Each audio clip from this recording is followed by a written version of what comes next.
자, 원소들의 주기성, 즉 주기율표의 탄생 과정, 뭐 이렇게 얘기하면 조금 더 쉬울 것 같은데, 주기율표라고 하는 게 어떻게 만들어졌느냐에 대해서 얘기를 하는 거고, 일단 주기율표라고 하는 것은 원소들을 정리해낸 표예요.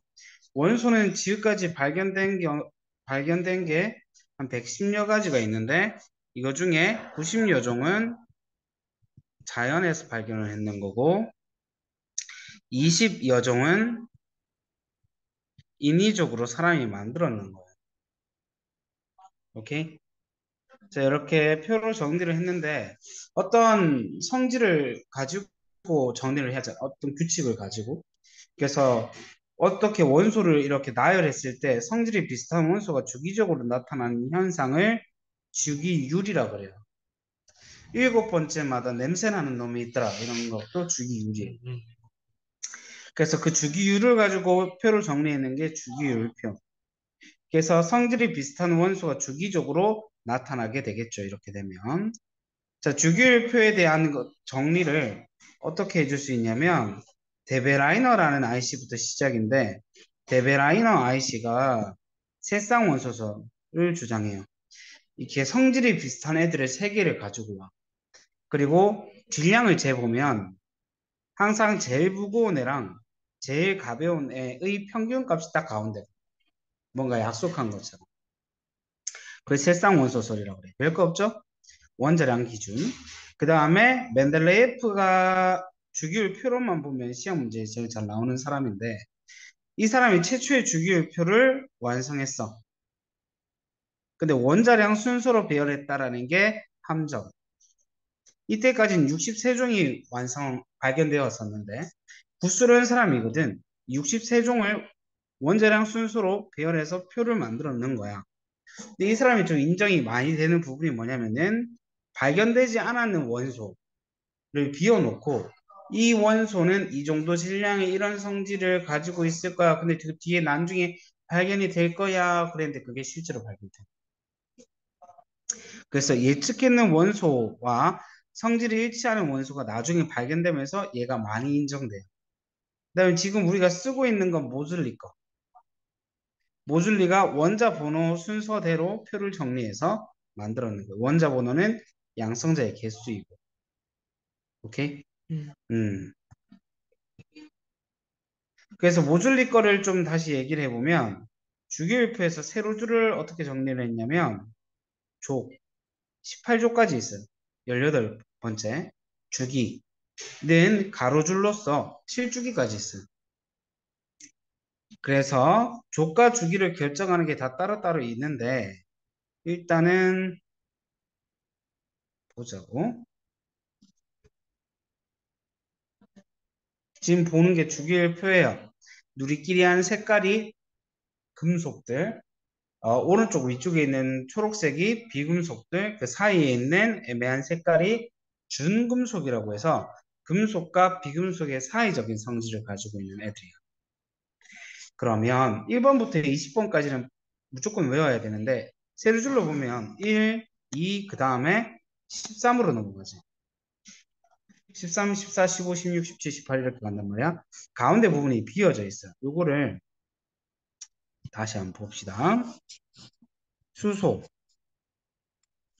헬륨, 리튬, 베릴륨, 붕소, 탄소, 질소, 산소, 플로린, 네온, 나트륨, 마그네슘, 알루미늄, 규소, 인, 황, 염소, 아르곤, 칼륨, 칼슘 이렇게. 세로줄을 뭐라고 한다고요? 족. 족. 가로줄은 주기. 지금 1, 2, 3, 4주기까지 있는데 7주기까지 있어요. 1족, 2족, 13족으로 바로 넘어가죠. 가운데 빈 공간 14, 15, 16, 17, 18족까지 있어요. 그 족과 주기를 각각 뭐가 결정을 하냐면 나트륨을 예를 들어 볼게요. 원자 번호로 배열했다고 했으니까 얘가 3번, 1번, 2번, 3번, 4, 5, 6, 7, 8, 9, 10, 11, 12 이렇게 되거든. 11번을 예를 들어 봅시다. 나트륨이죠. 플러스가 11이야. 그럼 전자가 얘 주위에 돌고 있는데 이 전자는 지 멋대로 돌 수 있는 게 아니라 돌 수 있는 궤도가 정해져 있어요. 이 궤도에 들어갈 수 있는 전자의 개수도 정해져 있어요. 첫 번째 껍질엔 몇 개의 전자가 돌 수 있게? 두 개. 맞아요. 첫 번째 껍질엔 두 개의 전자가 돌 수 있어요. 두 번째 껍질엔 여덟 개. 8개의 전자가 돌 수 있어요. 이렇게 적을게요. 세 번째 껍질엔 여덟 개. 8개가 들어갈 수 있는데 지금 총 11개가 있어야 되죠. 정기적으로 중성이니까 원자는. 그래서 마이너스가 지금 총 첫 번째 껍질에 2개, 두 번째 껍질에 8개 있으니까 세 번째 껍질에는 1개 있겠네요. 즉 원자 맨 가에 있는 전자가 몇 개 있어요? 1개 있어요. 원자과 전자가 1개죠. 이걸 가지고 뭐를 만들었냐면은 족을 만들었는 거예요. 세로줄을 만들었다고. 네. 껍질 개수가 몇 개 있어? 3개가 있죠. 이걸 가지고 뭐를 만들었냐면 주기를 만들었는 거예요. 가로줄을 만들었다고. 얘는 세 번째 가로줄에 첫 번째 세로줄에 있어야 되죠.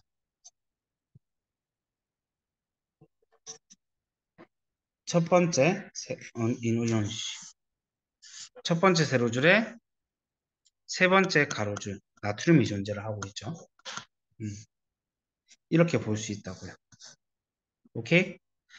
얘는 안정되기 위해서는 옥텟 규칙이라는 걸 꼭 지켜야 되는데 옥텟 규칙은 뭐 별거 없어요. 가운데 원자 핵이 있으면 첫 번째 껍질에 2개, 첫 번째 껍질에 2개, 두 번째 껍질에 8개. 첫 번째 껍질에 2개, 두 번째 껍질에 8개, 세 번째 껍질에도 8개가 들어가야 안정된다. 이 전자 배치가 아니면 불안정하다. 최대한 이 전자 배치를 하려고 노력을 하겠지. 그럼 나트륨은 원자과 전자 한 개를 어떻게 할까요? 빼요. 갖다 버려요. 그러면 어떻게 되겠어요? 플러스는 11인데 마이너스가 10이 되면서 플러스 1이 남는 Na 플러스라고 하는 양이온이 만들어지거든요. 요거는 화학 결합할 때 조금 더 자세히 보도록 하고 일단은 이렇게 볼게요. 그러면 첫 번째 세로줄 친구들은 원자과 전자가 전부 다 한 개인 친구들이기 때문에 이런 식 반대로. 첫 번째 세로줄 친구들은 원자과 전자가 전부 다 한 개인 친구들이기 때문에 전자를 전부 다 버리려고 하겠죠. 한 개를. 그래서 전부 다 1 플러스의 이온이 되는 거예요.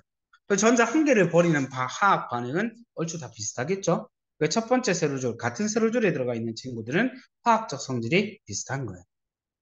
동족 원소들은 화학적 성질이 비슷하다. 단 1족에 누구를 제외해야 되게? 수소를 제외해야 돼. 왜 그러냐? 수소랑 다른 친구들은 입장 차이가 좀 있어요. 다른 친구들은 껍질에 8개를 채워야 되는데 한 개밖에 없는 거예요. 근데 수소는 원자번호 1번이야. 이게 첫 번째 껍질에 한 개를 채웠거든. 첫 번째 껍질에 몇 개의 전자가 들어갈 수 있다고 했어? 두 개. 2개. 2개를 채워야 되는데 한 개밖에 없다. 그러니까 결핍의 정도가 좀 다르잖아. 그래서 화학적 성질이 달라요. 음. 음. 그래서 원자과 전자가 한 개, 2개, 수를 제외하고 한 개, 2개, 3개 정도가 되는 애들은 전자를 주로 버리려고 하는 금속 원소가 됩니다. 음. 얘들은 양이온이 되죠. 대부분. 대부분 고체 상태인데 수는 액체 상태의 금속으로 존재해요. 왼쪽 가운데 있죠. 왼쪽이나 왼쪽 가운데 누리끼리 한 색깔들. 그지? 대부분 광택이 있어요. 원자과 전자가 빛 에너지를 흡수했다가 다시 버려요. 그럼 우리 눈에 들어왔을 때는 반짝반짝거린단 말이에요. 즉 광택이 있고 전기 전도성과 열 전도성이 좋습니다. 전기와 열을 전자가 자유롭게 좀 움직여 줄 수 있어요. 잘 전달한다 이 말이지. 힘을 가하면 부러지는 게 아니라 전자들이 그 금속 원소들 사이에서 움직이면서 주고받게 돼, 전자를. 캐치볼 하듯이. 원자과 전자가 한 개다? 그럼 다른 애들도 전부 다 원자과 전자가 한 개일 거야. 다른 원자들도. 나트륨이 닫히면. 그럼 얘네들끼리 전자를 버려. 양이온이 됐잖아? 그러면 다시 어떻게 하겠어? 전자를 얻으려고 하겠지. 플러스고 전자 마이너스니까. 다시 또 들어온단 말이야. 들어왔다 나갔다 한단 말이야. 그러면서 그 텐션이 유지가 되면서 금속 덩어리가 계속 유지가 됩니다. 음, 그래서 금속 덩어리가 유지된다는 것은 얘네들끼리는 전자와 양이온 사이에 끌어당기는 힘이 계속 유지가 된다. 그래서 그 전체 금속 덩어리가 유지가 되는데 외부에서 힘을 가하게 되면은 이렇게 힘을 줘서 뽑았다고 치자. 그러면 끊어지는 게 아니라 멀리서도 전자를 주고받을 수 있잖아. 그러니까 어, 뽑힌다 이 말이지. 끊어지는 게 아니라 쭉 이렇게 늘어난다. 아, 음. 그래서 길게 늘어나거나 즉 뽑힘성이라고 해요. 힘을 줘서 망치로 때려버리면 얇게 펴지죠. 부러지는 게 아니라. 펴짐성을 가지게 됩니다. 이걸 우리는 연성과 전성이라고 부르죠. 어, 음. 금속이기 때문에 그래요.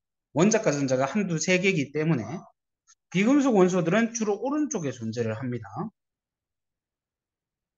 그 다음에 수소는 왼쪽에 있는데 수소만 예외. 그 다음에 기체나 고체로 존재하는데 브로민이라는 친구만 액체 상태로 존재를 해요. 자연 상태에서, 상온 어, 상태에서. 광택이 없죠. 금속이 아니니까요. 열과 전기 전도성도 좀 없는 편이고 흑연은 예외적으로 열도 잘 전달하고 전기도 잘 전달. 이용하는 건 한 번씩 읽어보시고 우리는 이제 족별로 나눠서 볼 거예요. 1족과 17족과 18족 이렇게 세 가지를 1족부터 먼저 얘기를 해봅시다. 알칼리 금속이라고 원자과 전자가 몇 개? 1족이니까 한 개. 한 개. 원자과 전자가 한 개 있어요. 그럼 전자를 한 개 갖다 버리고 지가 양이온이 되겠죠. 1가 양이온이 되고 1 플러스가 되겠죠. 음, 그럼 생각을 해봅시다. 리튬이 있어요. 원자 번호 3번인 리튬. 음, 첫 번째 껍질에 두 개, 두 번째 껍질에 한 개 있어요. 원자 번호 11번인 나트륨이 있어요. 첫 번째 껍질에 두 개, 두 번째 껍질에 8개, 세 번째 껍질에 한 개 있어요. 이 둘 중에 누가 전자를 쉽게 뗄 수 있을까? 2번. 얘가 더 쉽게 뗄 수 있겠지. 나트륨이. 멀리 있으니까. 껍질이 많이 있으니까. 그래서 껍질이 많으면 많을수록 쉽게 전자를 뗄 수 있어요. 그래서 리튬보다는 나트륨보다는 칼륨이 전자를 더 쉽게 뗄 수 있습니다. 반응성을 보게 되면 쉽게 떼는 놈이 화학 반응을 더 잘하는 거지. 리튬에서 칼륨으로 갈수록 화학 반응을 더 잘해요. 이렇게.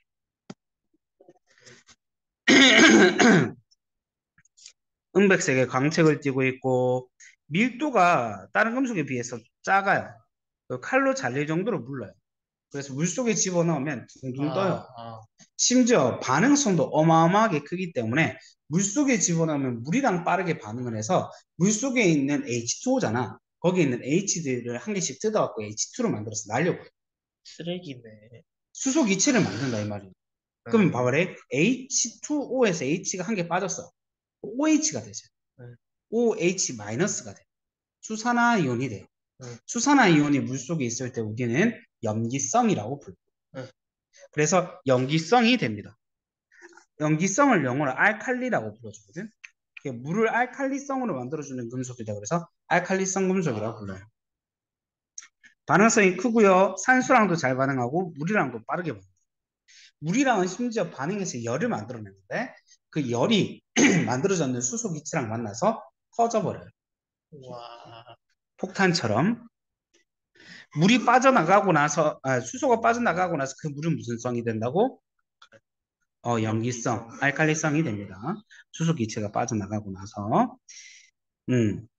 그 다음에 칼로 자르면 잘릴 정도로 무른데 잘렸을 때는 재질이 반짝반짝거리다가 그 다음에 광택을 싹 잃어버려요. 왜? 공기 중에 있는 산소랑 결합해버렸기 때문에. 광택이 있는데 쉽게 잃어요. 산소랑 결합해서. 그래서 어떻게 보관을 해야 되냐면은 오이. 맞아요. 석유 속에 보관을 합니다. 그 다음에 할로젠 원소. 17족 원소들이고 17족 원소들은 원자과 전자가 7개가 있어요. 7개가 있으면 어떻게 될까? 가져와요. 전자를 한 개 얻으려는 성향이 크겠지. 그래서 일가 음이온이 되려고 하는 성향이 센 친구들이. 그러면 얘는 거꾸로 껍질이 없을수록 전자를 잘 얻을 수 있겠지. 어, 그래서 플로린이 반응성이 제일 그 다음에 염소, 그 다음에 브로민, 그 다음에 아이오딘이 껍질이 아이오딘 쪽으로 갈수록 많거든. 음, 껍질이 적은 놈이 반응성이 더 세다라는. 그 다음에 얘가 수소랑 반응하면 할로젠 수소가 되는데 이게 전부 다 산성이 물속에 녹게 됩니다. HCl이 대표적으로 제일 유명한 애인데 염산이. 어, 그다음에 HF는 불산이라고도 하는데 몰라도 돼요. 나트륨이랑 격렬하게 반응하고 열과 빛을 낸다. 반응성이 엄청 크기 때문에 금속이랑도 잘 반응하고 수소랑도 잘 반응을 한다. 자연 상태에선 지들끼리 원자 두 개가 붙어서 분자로 존재한다. 이원자 분자에 Cl2, F2, 뭐 아, Br2 이런 식으로 이원자 분자로 존재를 하게 된다라는 거. 원자과 전자가 7개라서 물속에 녹았을 땐 1-인 1가 음이온이 되는 친구. F-, Cl-, Br-, I- 이렇게 존재를 합니다. 오케이? 그 다음에 전부 다 봐. 양이온이 되거든 음이온이 되려고 하든 간에 뭐가 됐던 간에 얘들이 이온이 되려고 하는 이유는 18족 원소의 전자 배치를 하기 위해서. 어, 그죠? 전자를 얻어서 원자과 전자를 8개를 만들든가 아니면 없애든가. 그래서 얻거나 잃어서 18족의 원사 배치를 하려고 하는 성향을 옥텟 규칙을 지키려 한다. 안정화되려고 한다. 전자 배치가 이렇게 얘기해 줄 수 있습니다. 그거는 다음 시간에 더 자세히 보도록 할게요.